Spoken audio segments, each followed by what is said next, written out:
प्रोजेक्टच्या कामासाठी तिच्यासोबत मी ऑफिसमध्ये रात्र घालवत होतो आणि अशातच आमची सलगी एवढी वाढली की पुढं जाऊन असं काही होईल असं मला वाटलं देखील नाही. पण एक रात्र मात्र जे झालं त्यानं माझं सगळं आयुष्यच बदलून गेलं. विक्रम आणि रिया यांच्या प्रेमकथेची सुरुवात मुंबईतील एका कॉर्पोरेट ऑफिसमध्ये झाली.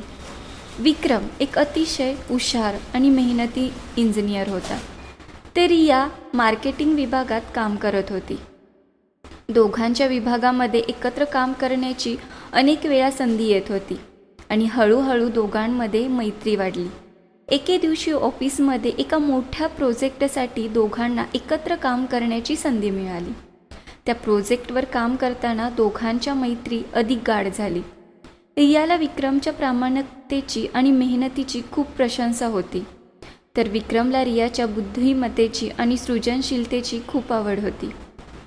प्रोजेक्ट पूर्ण झाल्यानंतर दोघांनी एकमेकांना त्यांच्या भावना व्यक्त केल्या.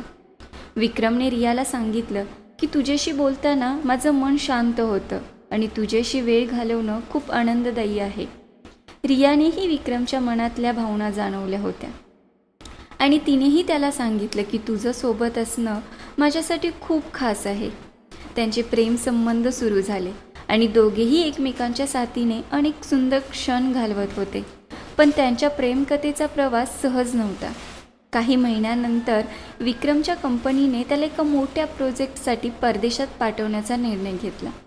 विक्रम आणि रिया दोघांनी हा निर्णय कठीण होता, पण त्यांनी एकमेकांवर पूर्ण विश्वास ठेवण्याचा निर्णय घेतला. विक्रमने परदेशात काम करण्यासाठी निघून गेला, तर रियाने मुंबईत आपलं काम सुरू ठेवलं. दोघेही एकमेकांशी फोन आणि व्हिडिओ कॉलद्वारे संपर्क साधत होते, पण त्यांना एकमेकांची खूप आठवण येत होती. एके दिवशी रियाला विक्रमचा फोन आला. त्याने तिला सांगितलं की इथे कामात खूप ताण आहे, पण तुझ्या आठवणी मला उभारी देतात. काही महिन्यांनी विक्रमच्या परदेशातील प्रोजेक्टमध्ये काही अडचणी आल्या. त्याच्यावर खोटे आरोप लावले गेले आणि त्याला निलंबित करण्यात आलं. विक्रम खूप निराश झाला, पण त्याने रियाला याबद्दल सांगितलं नाही. रियाला काहीतरी गडबड आहे असं वाटलं, पण विक्रमने तिला सांगितलं की सगळं ठीक आहे, काळजी करू नकोस. रियाने आपल्या मनातील शंका दूर करण्यासाठी परदेशात जाऊन विक्रमला भेटण्याचा निर्णय घेतला. ती विक्रमच्या ऑफिसमध्ये पोचली आणि तिने तिथल्या लोकांशी चर्चा केली. तिला कळलं की विक्रमवर लावलेले आरोप खोटे आहेत आणि त्याच्या विरोधकांनी त्याला अडकवण्याचा प्रयत्न केला आहे.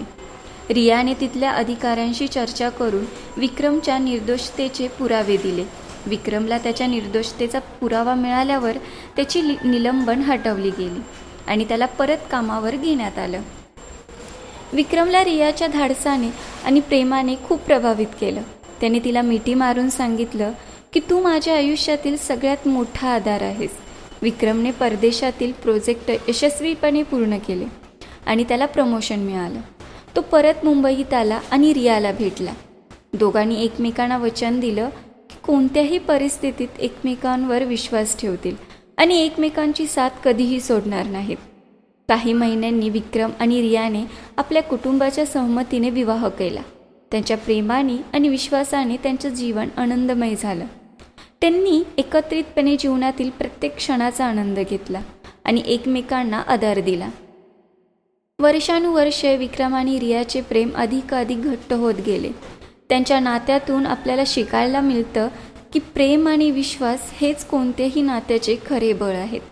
त्यांच्या प्रेमकथेतून आपल्याला प्रेरणा मिळते की एकमेकांवर विश्वास ठेवून कोणत्याही संकटाचा सामना करता येतो.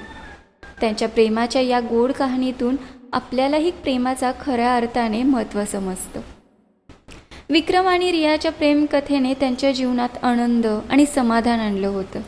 त्यांचं जीवन शांततेत चालू असताना एक नवा संकट त्यांच्या जीवनात आला. विक्रमच्या ऑफिसमध्ये एका नव्या प्रोजेक्टवर काम सुरू झालं. हा प्रोजेक्ट अत्यंत महत्त्वाचा होता आणि त्याच्या यशामुळे कंपनीला खूप लाभ होणार होता. विक्रमने या प्रोजेक्टवर काम करण्याचा निर्णय घेतला, पण त्याला वेळेचा ताण जाणवत होता. रियाने त्याला समजावलं, तू हे काम करू शकतोस, मी तुझ्या पाठीशी आहे. प्रोजेक्टच्या कामामुळे विक्रमला खूप वेळ रियापासून दूर राहावं लागत होतं. त्याने अनेक रात्री ऑफिसमध्ये घालवल्या, आणि रियाला त्याच्यासोबत नसल्याची खूप आठवण येत होती. एके दिवशी विक्रमला अचानक अशक्तपणा वाटला आणि त्याला हॉस्पिटलमध्ये दाखल करण्यात आलं. रियाला हे समजल्यावर ती तातडीने हॉस्पिटलमध्ये पोहोचली. डॉक्टरांनी विक्रमला तपासलं आणि सांगितलं की त्याच्या आरोग्यावर ताणाचा विपरीत परिणाम झाला आहे. त्याला काही दिवस विश्रांती घेण्याची गरज होती. रियाने विक्रमला सांभाळण्याची जबाबदारी घेतली आणि त्याला विश्रांती दिली. विक्रमने तिला सांगितलं की तुझ्या प्रेमामुळे आणि काळजीमुळे मी लवकरच बरा होईन. काही दिवसांनी विक्रम थोडासा बरा झाला, पण त्याच्या ऑफिसमधील प्रोजेक्टमध्ये काही अडचणी येत होत्या. त्याच्या अनुपस्थित काही गोष्टी चुकीच्या झाल्या होत्या. विक्रमने पुन्हा ऑफिसमध्ये जाऊन प्रोजेक्ट सांभाळण्याचा निर्णय घेतला. रियाने त्याला पाठिंबा दिला, पण तिने त्याला सावधगिरीने काम करण्याचा सल्ला दिला. विक्रमने प्रोजेक्टमध्ये आवश्यक सुधारणा केल्या आणि शेवटी प्रोजेक्ट यशस्वीपणे पूर्ण झाला.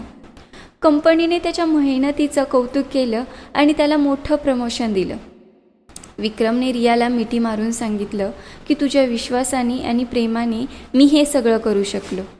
त्यांच्या आयुष्यातील या संकटाने त्यांच्या नात्याला अधिक मजबूत बनवलं. विक्रम आणि रियाने एकमेकांच्या साथीने जीवनातील प्रत्येक क्षणाचा आनंद घेतला. काही महिन्यांनी रिया गर्भवती झाली. त्यांच्या आनंदात आणखी एक पायरी वाढली.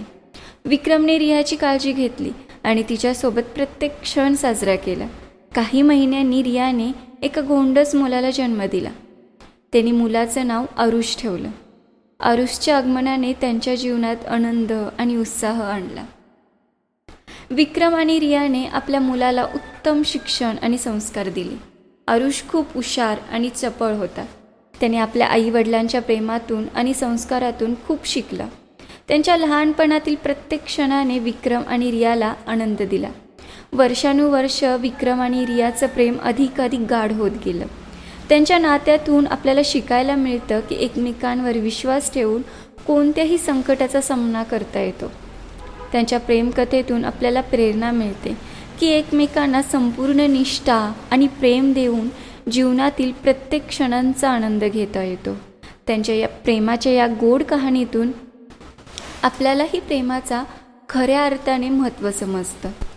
विक्रम आणि रियाच्या प्रेमकथेतून आपण जाणतो की प्रेम आणि विश्वास हेच कोणत्याही नात्याचं खऱ्या अर्थाने बळ आहे.